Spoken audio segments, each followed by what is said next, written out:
নমস্কার। গল্পের ঝুলিতে সকল শ্রোতা বন্ধুদের স্বাগত জানাই। আজ আপনাদের জন্য গল্পের ঝুলিতে রয়েছে বিভূতিভূষণ বন্দ্যোপাধ্যায়ের লেখা যাত্রা বদল। গল্পটি ভালো লাগলে একটা লাইক এবং কমেন্ট করে জানানোর অনুরোধ রইল। আর চ্যানেলে নতুন হয়ে থাকলে আরও গল্প শোনার জন্য চ্যানেলটি সাবস্ক্রাইব করতে কিন্তু ভুলবেন না। তাহলে চলুন শুনে নেওয়া যাক আজকের গল্প। ভাটপাড়াতে পিসিমার বাড়ি গিয়েছিলুম বড়দিনের ছুটিতে। সারাদিন বাড়িতে বসে থেকে ভালো লাগলো না। বিকেলের দিকে নৈহাটি স্টেশনে বেড়াতে গেলুম।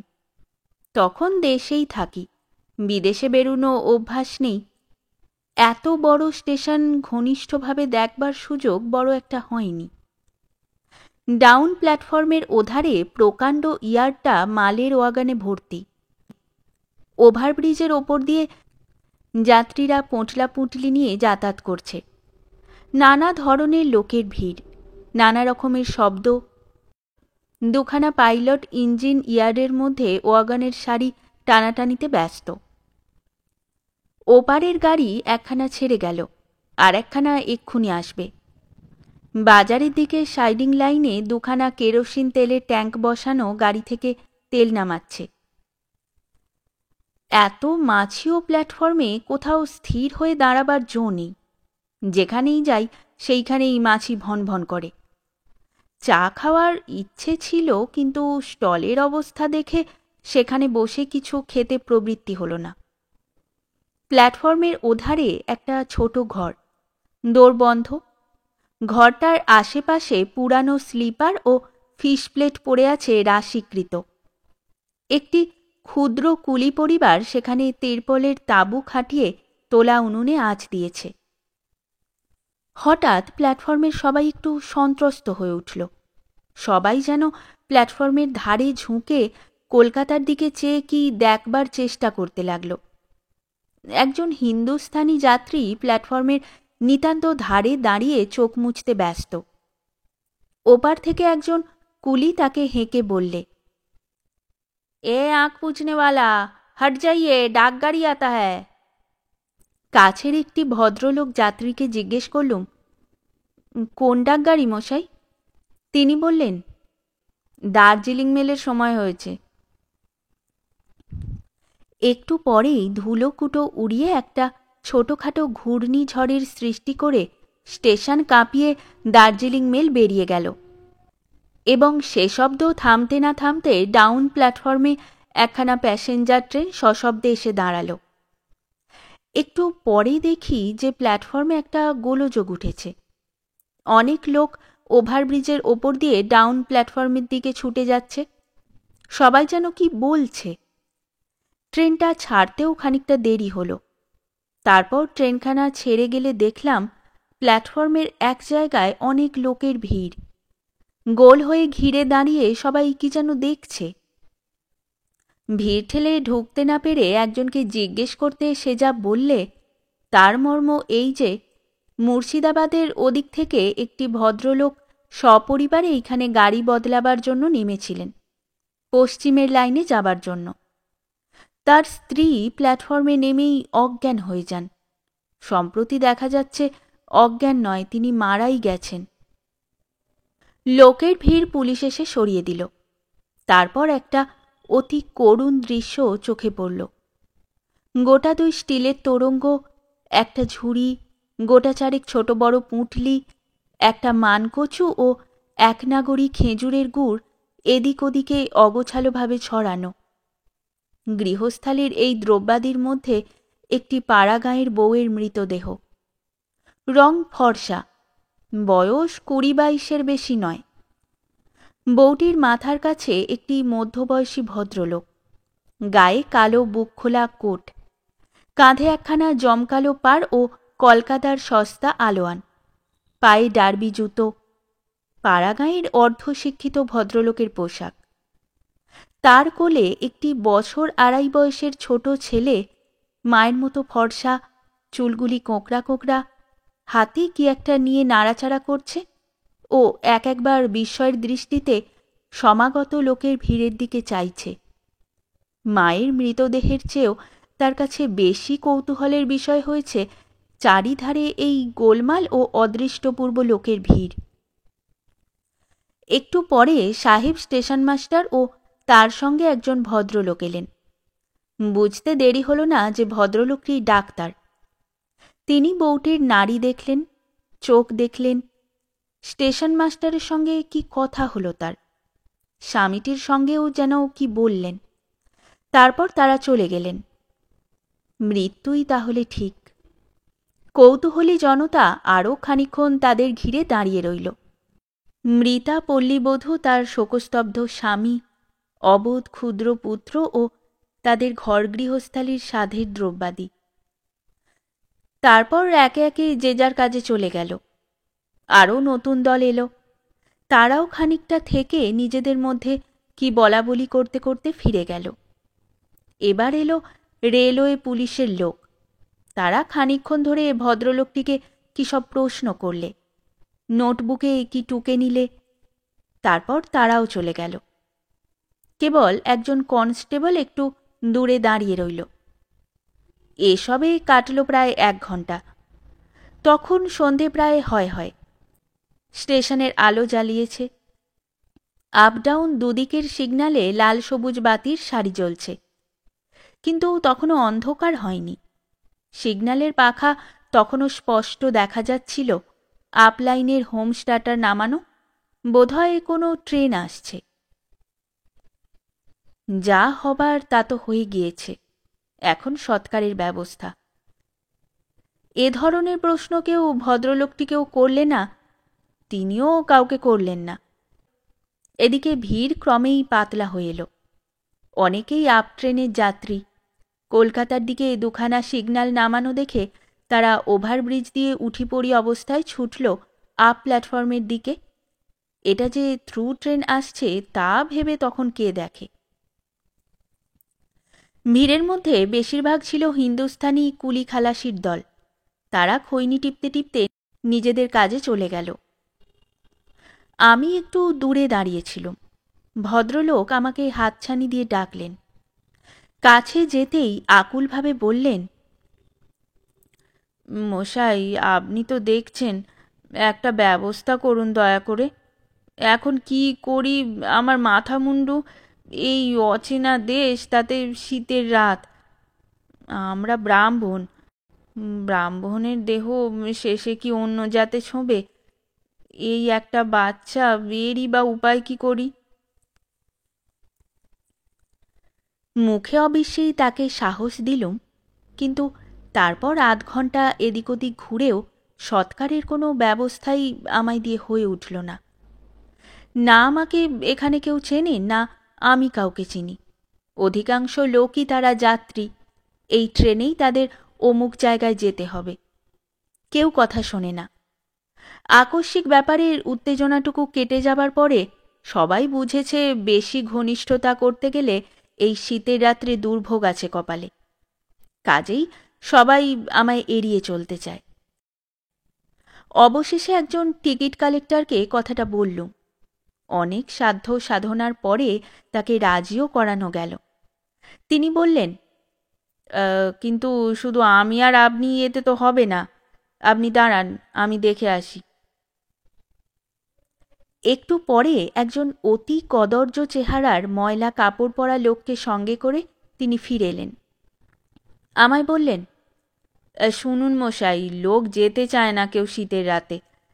এই লোকটি ভালো বামুন, আমাদের স্টেশনে পাউরুটির ভেন্ডার, রাজি হয়েছে। আরও 2 জন লোক আনতে রাজি আছে, কিন্তু। টিকিটবাবু সুর নিচু করে বললেন, জানেন তো ছোট লোক, ওদের কিছু খাওয়াতে হবে, নইলে রাজি হবে না। একটু মানে বুঝলেন তো, ওরা নেশাখোর লোক, লেখাপড়া জানে না। সবই তো বুঝতে পারছেন। তার একটা ব্যবস্থা করতে হয়। আমি বললুম, সে কীরকম খরচ পড়বে না পড়বে আমায় বলুন, আমি গিয়ে বলছি। ঘাট খরচের হিসাবটাও ধরবেন। টিকিটবাবু টাকা 15 এক ফর্দ দাখিল করলেন। আমি ফিরে গিয়ে বলতেই ভদ্রলোক মানিব্যাগ খুলে দুখানা 10 টাকার নোট আমার হাতে দিয়ে বললেন, এই নিন, যা ব্যবস্থা করবার করুন, আমায় এ দায় থেকে উদ্ধার করুন, বাঁচান আপনি। কথা শেষ না করেই আমার হাত দুটো জড়িয়ে ধরতে এলেন। আর আমার এই খোকার একটা কিছু, ওকে তো এই ঠান্ডায় সেখানে নিয়ে যেতে পারি নে, তাহলে ও কি বাঁচবে? আমি ফিরে এসে খোকার কথা তুলতেই তিনি বললেন, আমার তো ফ্যামিলি এখানে নেই, তাহলে আর কি কথা ছিল? আচ্ছা দাঁড়ান, দেখি ছোটবাবুর বাসায়। ছোটবাবুর বাসায় খোকার ব্যবস্থা হয়ে গেল। ভদ্রলোকের কাছে গিয়ে বললুম, দিন ওকে আমার কাছে, ছোটবাবুর বাসায় তারা রাখবেন বলেছেন। ভদ্রলোক বললেন, যাও খোকন বাবা, বাবুর কাছে যাও, তোমার মাসিমার বাড়ি নিয়ে যাবেন, যাও বাবা। তার চোখ দিয়ে টপ টপ করে জল পড়তে লাগলো। আমায় বললেন, অনেকক্ষণ কিছু খায়নি, রানাঘাটে ওর মা গজা কিনে দিয়েছিল, একটু গরম দুধ যদি। খোকা বেশ সপ্রতিভ, বেশ শান্তভাবেই আমার কাছে এলো, হাসি হাসি মুখে। তাকে কোলে নিয়ে মনে হলো খোকার যত বয়স ভেবেছিলুম তার চেয়ে ছোট, এখনও তেমন কথা বলতে পারে না। ছোটবাবুর বাসায় ঝি তাকে কোলে করে বাড়ির ভিতর নিয়ে গেল। ওকে কোলে তুলে নিয়ে কাঁদো কাঁদো সুরে বললে, আহা, এ যে একেবারে দুধের বাছা, এসো এসো সোনামণি, আহা মানিক আমার। খোকা ব্যাপারটা কিছুতেই বুঝতে পারেনি, বরং এত লোক তাকে কোলে নিয়ে নাচানাচি করাতে সে খুব খুশি। একটু পরে আমরা কজনে মৃতদেহ বহন করে শ্মশানের দিকে রওনা হলুম। আমি, পাউরুটির ভেন্ডার, টিকিটবাবু ও পাউরুটির ভেন্ডারের একজন বন্ধু।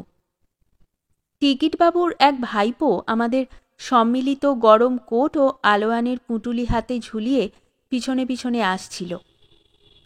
সকলের পিছনে ভদ্রলোকটি, তাকে আমরা অবশ্য সব বহন করতে দিইনি। ভদ্রলোকের জিনিসপত্র মৃতদেহের সঙ্গে ছোঁয়াছুঁই হয়েছে, কারুর বাসায় জায়গা দেবে না, তাই সেগুলি স্টেশনের ক্রোকরুমে জমা দেওয়া হলো।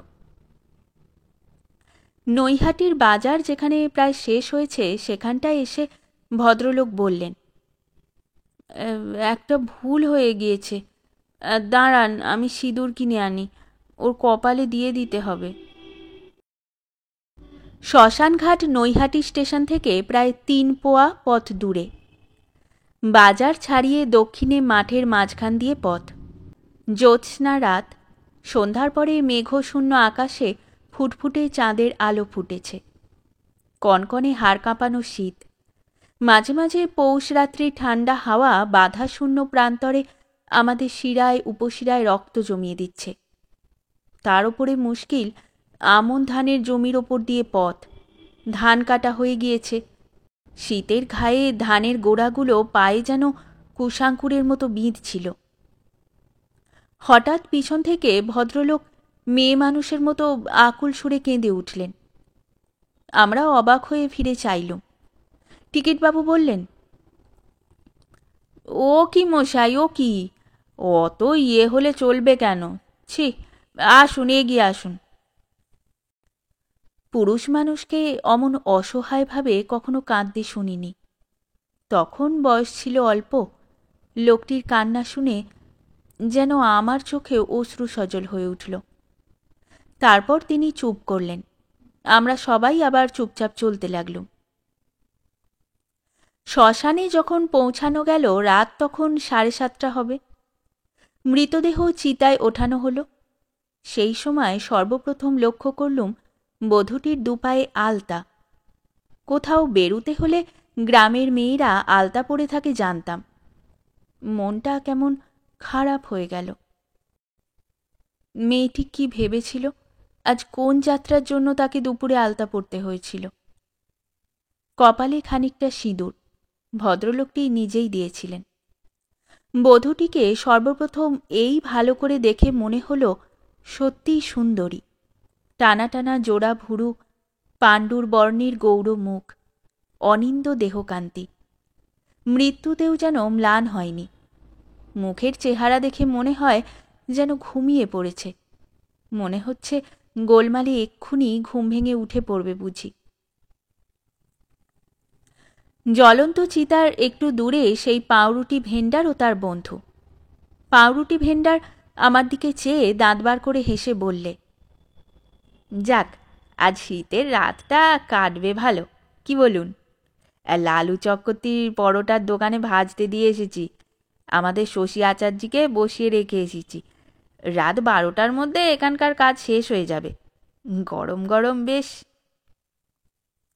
তার বন্ধু বলে, মাংস কতটা, কুলুবে তো? বাহ, জোন আজার 1.5 পোয়া হিসেব করে দিয়ে এসেছি। মোট 3 সের। কজন আছি আমরা? তুমি, আমি, যতীনবাবু, যতীনবাবুর ভাইপো লালু, শশী আচার্যি আর এই বাবু। আমি বললুম, না, আমি খাবো না। দুজনেই আশ্চর্য হয়ে আমার দিকে চাইলে। আমার কথা যেন বুঝতেই পারলে না, কিংবা বুঝে বিশ্বাস করতে পারলে না। পাউরুটি ভেন্ডার বললে, খাবেন না কিছু? সে কি মশাই, এই হাড় কনকনে পৌষ মাসের রাত, খাবেন না তো এলেন কেন? পাগল? তার বন্ধু বললে, খাবেন না কেন?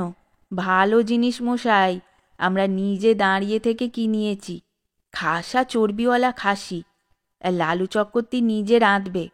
অমন মাংস রাঁধিয়ে গঙ্গার এপারে পাবেন না। ওই যে দেখছেন নৈহাটির বাজারের চটের দোকানখানা, শুধু ওর রান্নার গুণে আজ 15 বছর একভাবে দাঁড়িয়ে আছে। দেখবেন খেয়ে। এই সময় টিকিটবাবুর ইশারায় দুজনেই অন্যদিকে একটু দূরে কি জন্য উঠে গেল এবং একটু পরেই আবার নিজেদের জায়গাটিতে মুখ মুছতে মুছতে এসে বসল। আমায় বললে, আপনার চলে না বুঝি? আমি বললুম, কি? একটু আধটু এই শীতের রাতে নইলে চলে কি করে বলুন? বেশ ভালো মাল। কেন এদের টিকিটবাবু ডেকেছে ওদিকে তখন ব্যাপারটা বুঝলুম। ও আমার চলে না শুনে তারা আরও আশ্চর্য হয়ে গেল। এই শীতের রাতে শ্মশানে আসবার স্বার্থটা যে আমার কি, এ তারা ভেবেই পেলে না। আমার দিকে আর কোনো মনোযোগ না দিয়ে তারা নিজেদের বিষয় কথাবার্তা বলতে লাগল। নৈহাটি স্টেশনে পাউরুটির ব্যবসা করে আর কেউ কিছু করতে পারবে না। রেল কোম্পানির লাইসেন্সের দাম ক্রমেই বাড়ছে। তার ওপরে শিখেরা এসে চায়ের স্টল খুলে ওদের অর্ধেক ব্যবসা মাটি করেছে। খরচা ওঠাই দায়। দেশে সুবিধে নেই, তাই ওরা পেট ভাতায় এখানে পড়ে আছে। নইলে কাঁথিতে ওদের অমন চমৎকার দোকান ছিল। পাউরুটি ভেন্ডারটির নাম বিনোদ বাড়ুজ্জে। সে আর একবার উঠে গেল ওদিকে। আমি ওর বন্ধুকে জিজ্ঞেস করলুম, খাবার টাবার কত খরচ হলো? তা প্রায় টাকা 7 ধরুন, কিছু মিষ্টিও আছে। তাছাড়া 2-1টা, আপনার তো দেখছি ওসব চলে না। বিনোদ ফিরে এসে নিজেদের মধ্যে আবার গল্প শুরু করলে। হঠাৎ আমার মনে পড়ল, আমার গরম কোটের পকেটে বিস্কুট আছে। নৈহাটির প্ল্যাটফর্মে কিনেছিলুম সেই, কিন্তু খাওয়া হয়নি। টিকিটবাবুর ভাইপোকে ডেকে বললুম, আমার কোটের পকেটে বিস্কুট আছে, দয়া করে আমার মুখে কানকতক ফেলে দিন না। আমি এই হাত আর ওতে দেব না। আমায় ওভাবে বিস্কুট খেতে দেখে টিকিটবাবু অবাক হলেন। আমি সব ছুঁয়ে স্নান না করেই বিস্কুট খাচ্ছি। আমায় বললেন, আপনার খুব খিদে পেয়েছে দেখছি, তা চলুন নৈহাটিতে ফিরে খুব খাওয়াবো। আমি বললুম, আমি খাবো না কিছু। তাছাড়া আমি স্টেশনের দিকেও যাব না, এখান থেকে ভাটপাড়া চলে যাব। খাবেন না আপনি? সে কি মশাই, না না, তা কি হয়? অতটা মাংস। ওহে বিনোদ, কাঠ দাও ঠেলে, বসে বসে গল্প গুজব করবার জন্য তোমাদের আনা হয়নি। বিনোদ বাড়ুজ্জে চিতায় কাঠ ঠেলে দিয়ে ফিরে এসেছে। দুই বন্ধুর মুখের বিরাম নেই। এবার তারা কার বিয়ের কথা আলোচনা করছে। বোধ হলো বিনোদ বাড়ুজ্যের ভাইয়ের। বিনোদ এক পয়সা সাহায্য করতে পারবে না। ভাতৃদ্বিতীয়াতে বিনোদের বউ ওর কাছে টাকা চেয়ে পাঠিয়েছিল, সে দুটো টাকা বাড়িতে মানি অর্ডার করে দেয়। সোজা লিখে দিলাম 2 টাকার বেশি হবে না, এতে ভাই দুতিয়েই করো। বিনোদের বন্ধুটি বললে, আর বোন দুতিয়েই করো, কি বলো? বিনোদ দুপাটি দাঁত বার করে হেসে বললে, তাই বলি, বিয়ে করলেই হয় না। তুলো দেখতে নরম, ধুনতে লবে যান। বিয়ে করে এই বাজারে সংসারটি চালানো সে বড় ঠেলা। রাত অনেক বেশি, বোধহয় 11টা। হালিশহর জুট মিলের আলোর সারি নিভে গিয়েছে। প্রকাণ্ড একটা অশরীরী পাখি যেন জ্যোতির্ময় পাখা মেলে গঙ্গার উপর উড়ে বেড়াচ্ছে। একবার সেটা যেন জলের কাছাকাছি আসছে। স্নিগ্ধ জ্যোতির বিশাল প্রতিবিম্ব ফুটে উঠেছে গঙ্গার বুকে। আবার যখন দূরে চলে যাচ্ছে, তখন অল্প সময়ের জন্য সে জায়গাটা অন্ধকার। আবার আলো ফুটে উঠল, আবার অন্ধকার। এতক্ষণ ভদ্রলোকটি চিতার শিয়রের একটু দূরে চুপ করে বসেছিলেন। হঠাৎ তিনি আমার পাশে উঠে এলেন। বললেন, খোকা বোধহয় এতক্ষণে ঘুমিয়ে পড়েছে, কি বলেন? হ্যাঁ, এতক্ষণ নিশ্চয়ই। খানিকটা চুপ করে থেকে বললেন, কাল সকালে নৈহাটিতে দুধ পাওয়া যাবে না মশাই? অভাব কি, সেজন্যই ভাববেন না, সে জোগাড় হয়ে যাবে।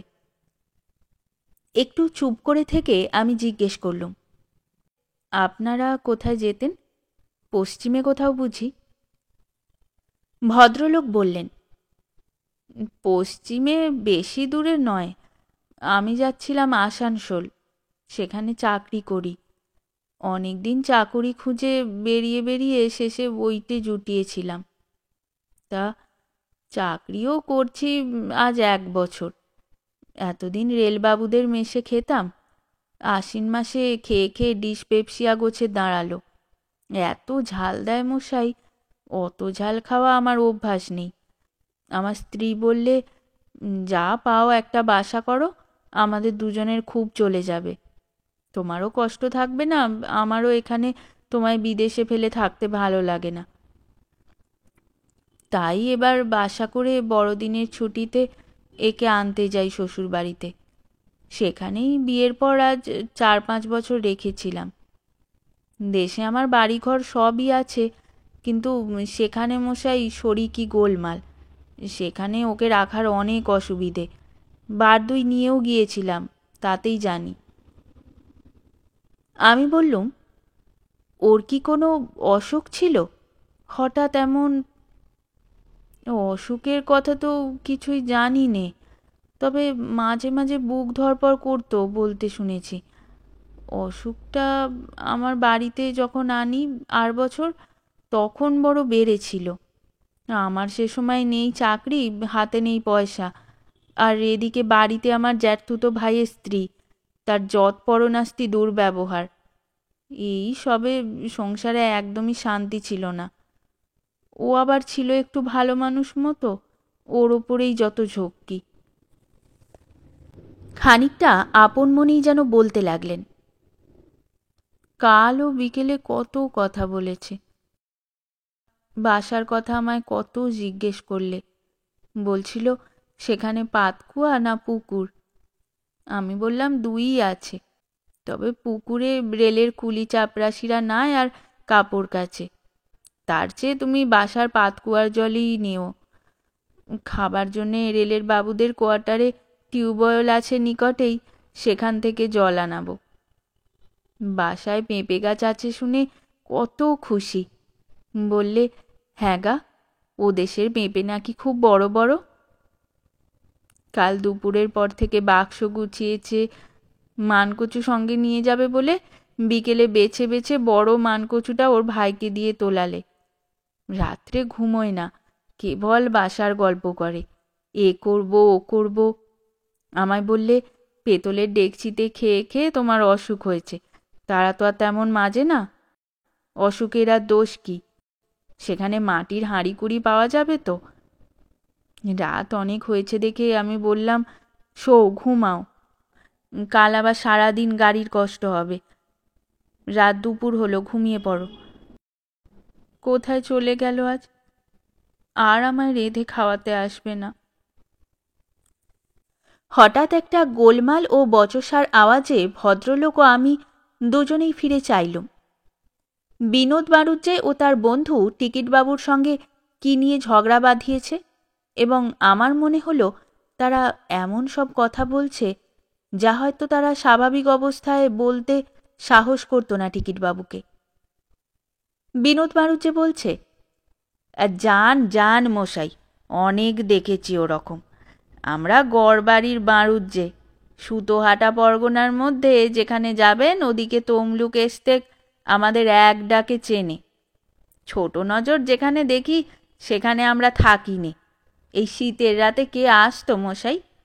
আমাদের আগে খোলসা করে আপনার বলা উচিত ছিল, তাহলে দেখতাম নৈহাটির বাজার থেকে কোন বেটা পৈতেওয়ালা বামুন আজ মরা নিয়ে আসতো। ব্যাপার কি উঠে দেখতে গেলুম। বিনোদ বাড়ুজ্জে আমায় দেখে বললে, এই তো এই ভদ্রলোক রয়েছে। আচ্ছা বলুন তো আপনি, আমরা সকলের আগে বলে দিয়েছি আমাদের এই চাই এই চাই, এখন না আসলে হাত গুটোলে চলবে কেন? আপনি বলুন তো। হ্যাঁ, মানুষ বলি এই বাবুকে, কোনো লোভ নেই, উনি খাবেন না, কিছু করবেন না, উনি এসেছেন মরা নিয়ে এই শীতে, উনি বলতে পারেন। ওর পায়ের ধুলো নিয়ে মাথায় দিতে হয়। ঝোঁকের মাথায় বিনোদ বাড়ুজ্জে সত্যি আমার পায়ে হাত দেবার জন্য ছুটে এলো। আমি সেখান থেকে সরে পড়লুম। এদের অপ্রকৃতিস্থ অবস্থায় ভাগ বাঁটোয়ারা সংক্রান্ত কথার মধ্যে আমার থাকবার দরকার কিসের? মনে কেমন একটা দুঃখ হলো। এই অভাগিনী পল্লীবধূর অন্ত্যেষ্টিক্রিয়ার উপযুক্ত সম্মান এখানে রক্ষিত হলো না। মনে হলো, ও এখানে কেন? এই জ্যোৎস্না প্লাবিত গঙ্গার উদ্দাম তরঙ্গভঙ্গ, এই হিমবর্ষী নক্ষত্র বিরল আকাশ, এই অমঙ্গলময়ী মহানিশার মৃত্যু অভিযান, জীবনের নানা ছোটখাটো স্বাদ যাদের মেটেনি, এর রুদ্র আহ্বান তাদের বেলা আর কিছুদিন স্থগিত রাখলে বিশ্বকর্মার কাজের কি ক্ষতিটা হতো? ছোট্ট একটি গৃহস্থ বাড়ির দাওয়ায় মেয়েটি খোকাকে কোলে নিয়ে দুধ খাওয়াচ্ছে। সবে সে নদীর ঘাট থেকে গা ধুয়ে এসেছে, পায়ে আলতা, কপালে টিপ, খোঁপাটি বাঁধা। ওকে মানায় জীবনের সেই শান্ত পটভূমিতে। শ্মশানে মাতালের হুড়োহুড়ির মধ্যে ওকে এনে ফেলা যেমনই নিষ্ঠুর তেমনি অশ্লীল। রাত দুপুর। বিনোদ বাড়ুজ্জে হঠাৎ কি মনে করে আমার পাশে এসে বসল। সে আমার প্রতি অত্যন্ত ভক্তিমান হয়ে উঠেছে। আমি কি করি, কোথায় থাকি, বাড়িতে কে কে আছে, এসব নানা প্রশ্নে ব্যতিব্যস্ত করে তুললে। আপনি মশাই এর মধ্যে মানুষ, মানুষ চিনি মশাই। আজ না হয় দেখছেন স্টেশনে পাউরুটি ফিরি করি, আমরা গড়বাড়ির বাড়ুজ্জে। যান যদি কখনো ওদিকে, পায়ের ধুলো ঝেড়ে দিলেই বুঝতে পারবেন। সুতোহাটা পরগনার মধ্যে। সব শেষ হতে রাত 1টা বাজল। চাঁদ ঢলে পড়েছে। চিতা ধুতে গিয়ে ভদ্রলোক আবার হাউ হাউ করে কেঁদে উঠলেন। আমরা অনেক সান্ত্বনা দিয়ে তাকে থামালুম। আমি ওদের কাছ থেকে বিদায় নিয়ে সোজা পিসিমার বাড়ি চলে আসব, ওরা কিছুতেই ছাড়ে না।